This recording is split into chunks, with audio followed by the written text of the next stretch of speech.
Estamos aqui com Paulo Miranda, que foi presidente da Celepar na época da criação do Parque de Software, e continuando as entrevistas sobre o Parque de Software, né? Paulo Miranda, se você pudesse falar um pouco de você, a tua origem, né, não paranaense, vindo para cá, bem na época que estava se criando tudo isso, contar essa história da tua vinda para a Celepar, como que chegou até o grupo que estava trabalhando aí para o Parque de Software. Bem, primeiro eu agradecer o convite, né, para gravar esse depoimento.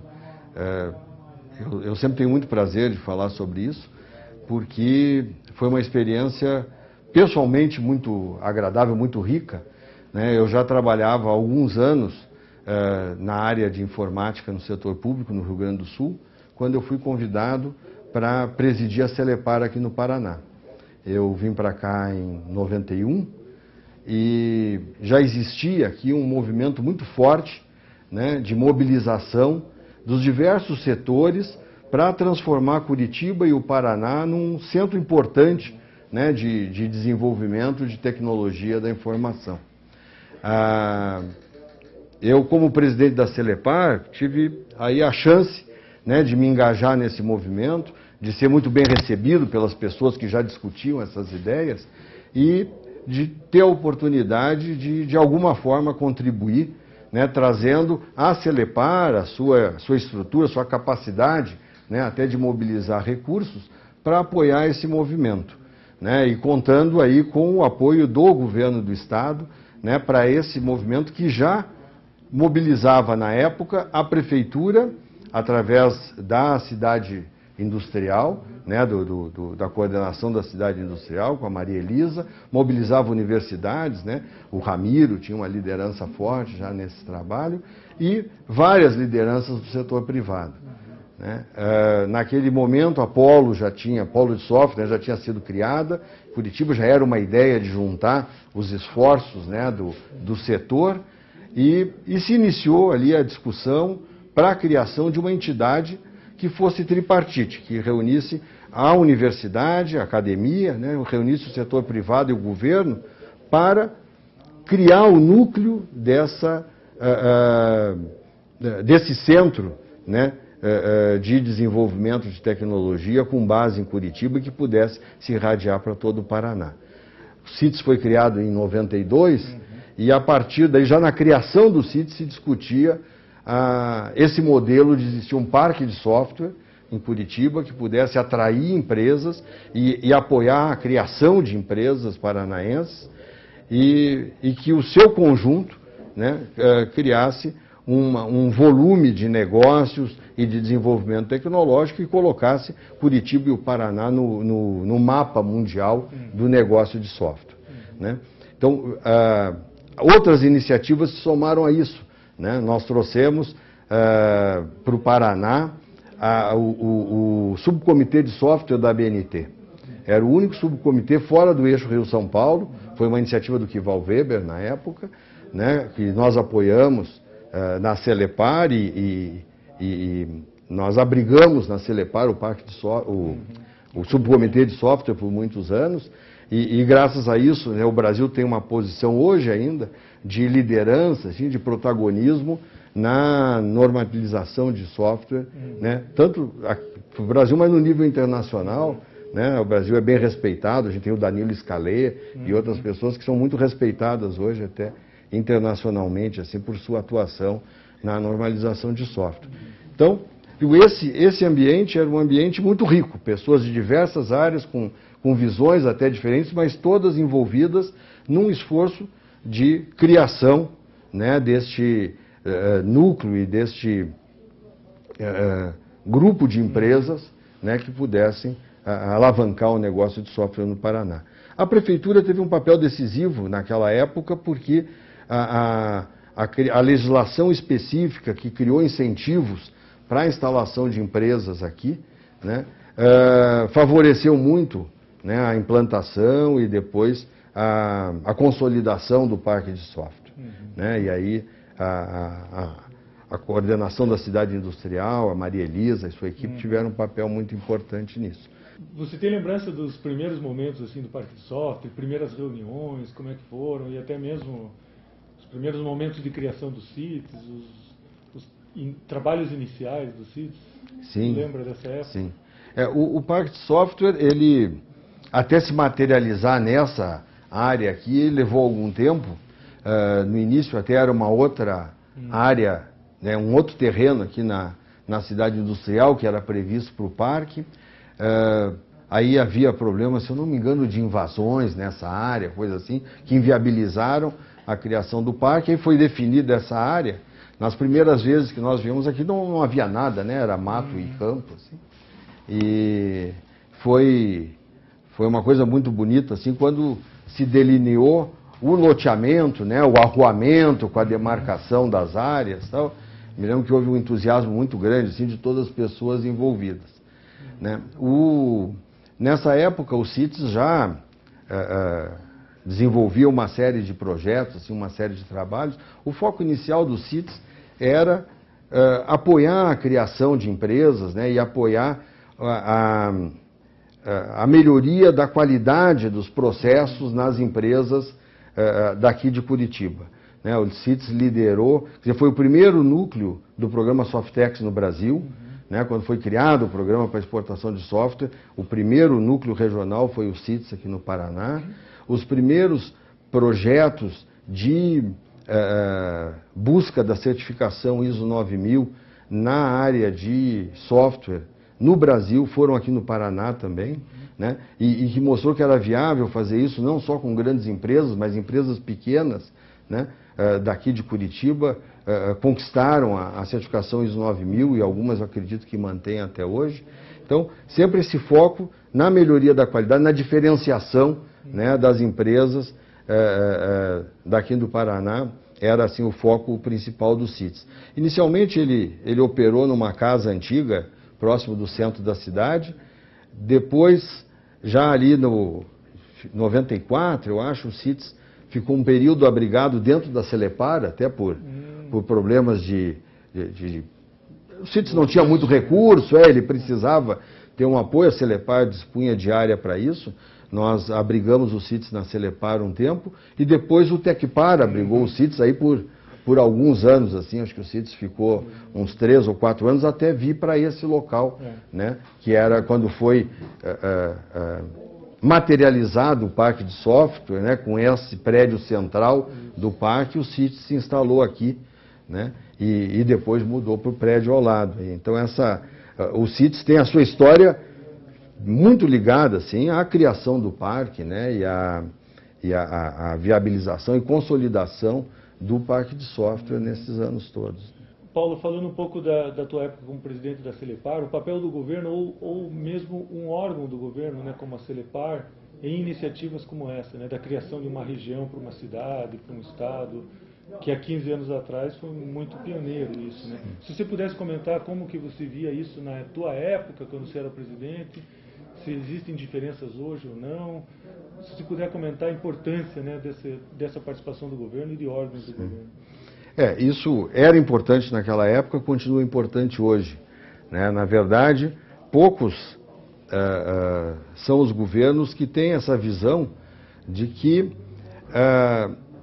essas iniciativas elas estão sempre relacionadas. Os governos usam muito, o governo em geral é um grande usuário de informática, de tecnologia da informação, né? E gasta bastante dinheiro nisso, muitas vezes gastando com empresas locais, mas também muitas vezes gastando com empresas de fora do estado, e não tem uma visão xenófoba nisso, é só que muitas vezes um projeto como esse do parque de software, né, ele ajuda a apoiar as empresas locais para que elas criem mais musculatura também, não numa visão assim assistencialista, mas numa visão de usar até o poder de mercado, né, que o governo tem para alavancar os negócios de software na região, né? Então, lógico que a renúncia fiscal que foi feita aqui em Curitiba e o investimento direto assim, na infraestrutura do parque são importantes, né? Mas, além disso, existem vários outros mecanismos, né, que o governo pode sempre colocar na sua cesta de políticas públicas, né?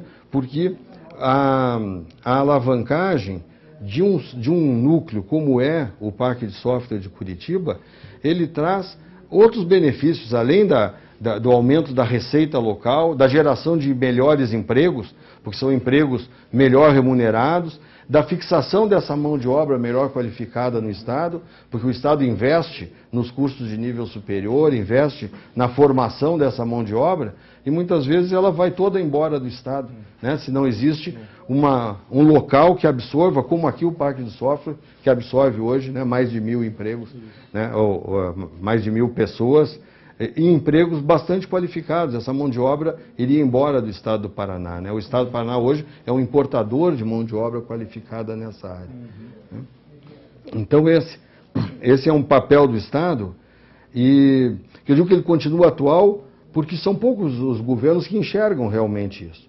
Né? Que quando ele tem um projeto, por exemplo, de governo eletrônico, esse projeto de governo eletrônico, ele também precisa formar gente para melhor utilizar isso, formar gente para ser capaz de criar e gerir essa estrutura toda, e ele seria muito bom se ele pudesse atrair empresas, né, que pudessem também dar suporte para o desenvolvimento desse ambiente no Estado. Então essas coisas são interligadas, né? E é um conjunto de políticas públicas voltadas para melhoria da qualidade do emprego, melhoria da renda local. Né? Então, eu acho que esse é um papel importante ainda hoje no Estado. O Paraná foi pioneiro lá nos anos 90, mas ainda hoje isso é um tema atual. Eu trabalho com consultoria, eu tenho, né, muitos projetos de consultoria com governos, e esse é um ponto que está na ordem do dia, né, tanto em governos estaduais como municipais.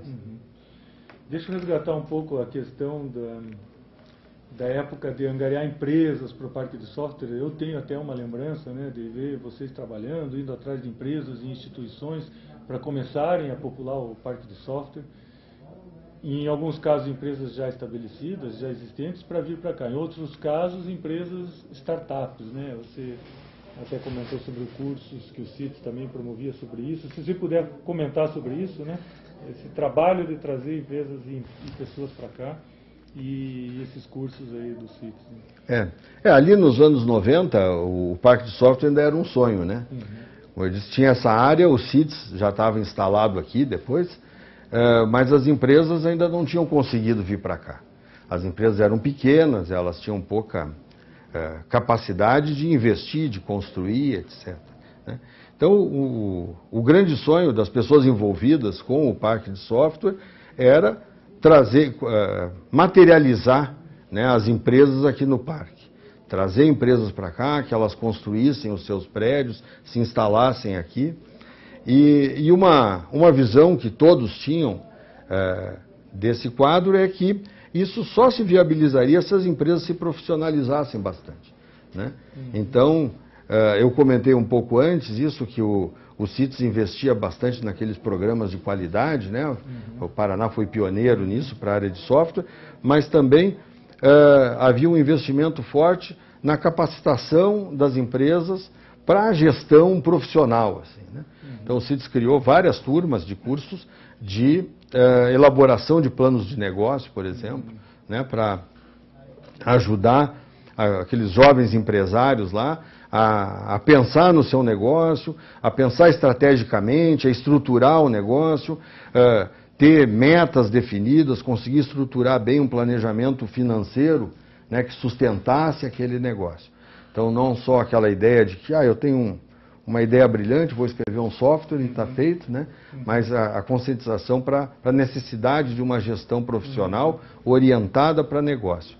E isso foi um trabalho que, na época, a gente tinha um pouco de frustração, porque nós esperávamos que, instalado o parque de software, rapidamente as empresas viriam para cá, mas talvez era um pouco de sonho, de ingenuidade nossa, mas o caminho estava certo, né? Quer dizer, a realidade do parque de software hoje mostra que esse caminho estava certo, né? A quantidade de empresas instaladas hoje aqui, né? E a solidez, né, desse projeto, dos seus resultados, mostram que aquelas ideias estavam corretas, que o caminho estava certo, houve erros, acertos, mas o resultado é muito bom. As pessoas que estavam ligadas a esse movimento, a essa mobilização, primeiro, ela é uma coisa interessante que ela sempre foi uma mobilização voltada para criar condições de desenvolvimento do software como negócio, né? Então não era uma visão só acadêmica, uma visão governamental, né? Ela tinha o apoio da academia, tinha o apoio do governo, mas sempre teve esse foco, né, do desenvolvimento do software como negócio, e sempre em Curitiba e no Paraná, né? Então, a partir daí, com a criação do CITES, com o movimento em torno do Parque de Software de Curitiba, outros centros importantes do interior do estado também começaram a se mobilizar, alguns a partir das empresas, outros a partir das universidades, mas sempre juntando, né, a prefeitura local, a universidade e empresa. E aí tanto o CITES como essas empresas já ligadas ao Parque de Software, a própria Apollo, outras empresas, apoiaram essas iniciativas, né? Várias vezes nós fomos ao interior participar de reuniões, o pessoal de Londrina, de Maringá, de Pato Branco, de várias cidades do interior, vinham a Curitiba conhecer um pouco mais essa experiência, né? Então também foi muito rica vamos dizer, não só o apoio às iniciativas do interior, mas essa, vamos dizer, transferência, né, dessa vivência, dessa experiência que realmente, indiscutivelmente, é muito bem sucedida aqui em Curitiba e serviu de modelo a várias iniciativas no interior do estado e em outros estados também. Né? Vários estados do Brasil vieram depois aqui, principalmente com o crescimento do Programa Brasileiro de Software para Exportação, o programa Softex, vieram a Curitiba para buscar esse modelo e levar um pouco dessa experiência para a criação desses núcleos em outros estados do Brasil. Né? Então, esse pioneirismo de Curitiba, ele gerou frutos não só no Paraná, mas em outros estados também. Paulo, então, estamos comemorando os 15 anos do Parque de Software e agora, fazendo uma pergunta, já pensando os próximos 15 e assim por diante, né? A tua experiência na criação do parque, que dicas você daria aí para o futuro, para a nova geração, para as empresas que estão ainda para vir, as coisas que deram certo, quem sabe evitar as coisas que deram errado, se você puder falar um pouco sobre isso. Eu acho que é muito difícil dar dicas, porque até quando nós começamos o parque, né, eu digo, eram muitas pessoas de diversos setores, eu tive o prazer de participar disso, né, foi muito gratificante, mas nós não sabíamos muito bem qual era o caminho, né? Nós buscamos até algumas experiências fora para conhecer melhor e trazer essas experiências para cá, mas certamente cometemos, né, as pessoas envolvidas cometeram muitos erros, mas os acertos suplantaram os erros, porque senão não teríamos chegado até aqui. Mas eu confio bastante assim que as pessoas que têm tocado o Parque de Software, né, principalmente nesse seu período de consolidação, elas têm a experiência real hoje, né, a experiência concreta de como pegar aquele sonho e transformá-lo numa realidade, né, irreversível, assim, uma realidade muito sólida. Então, essa área de software é uma área, talvez das áreas de negócios assim, no mundo, que mais sofre mudanças, né? Ela está sempre mudando, muda o mercado, muda a tecnologia, é o mercado que demanda novas tecnologias, são novas tecnologias que criam novos mercados, então ela tem uma dinâmica, e essa dinâmica que eu acho que não pode ser perdida de vista, assim, né? Quer dizer, o espaço no mercado de amanhã, ele é construído hoje por se entender essas tendências, entender a dinâmica do mercado, e isso é conhecido, né, nessa nossa área de tecnologia. Qualquer empresa que se acomode por um tempo, ela em seguida está fora do mercado. Uma iniciativa como a do Parque, que reúne empresas todas do mesmo setor, mas cada uma com uma linha de negócios diferentes, o segredo do sucesso do Parque é manter essa dinâmica, é atrair empresas, né, e possibilitar que as empresas que estão no Parque possam combinar suas especialidades e conquistar novos mercados, né? Menos concorrer entre elas, mas ver como trabalhar em conjunto, né, para atingir novos mercados ou desenvolver novos produtos. Aliás, essa era uma ideia que está na raiz do parque, né? O parque tinha previsto uma grande área de convivência aqui, cujo sentido era que as empresas, as diversas empresas e os profissionais das diversas empresas pudessem conviver, criar novas ideias, gerar novos negócios em conjunto, quer dizer, a proximidade criando novas oportunidades. Né? Eu espero que o parque continue nesse caminho, assim, né? E aproveite isso, o fato de ter mais de 1000 profissionais trabalhando aqui nessa região, que isso crie aí um ambiente muito efervescente, assim, de novas ideias e de surgimento de novos negócios, né, para Curitiba, para o Paraná. E desejo não 15, mas mais 30, 45 anos de sucesso para o Parque de Software de Curitiba.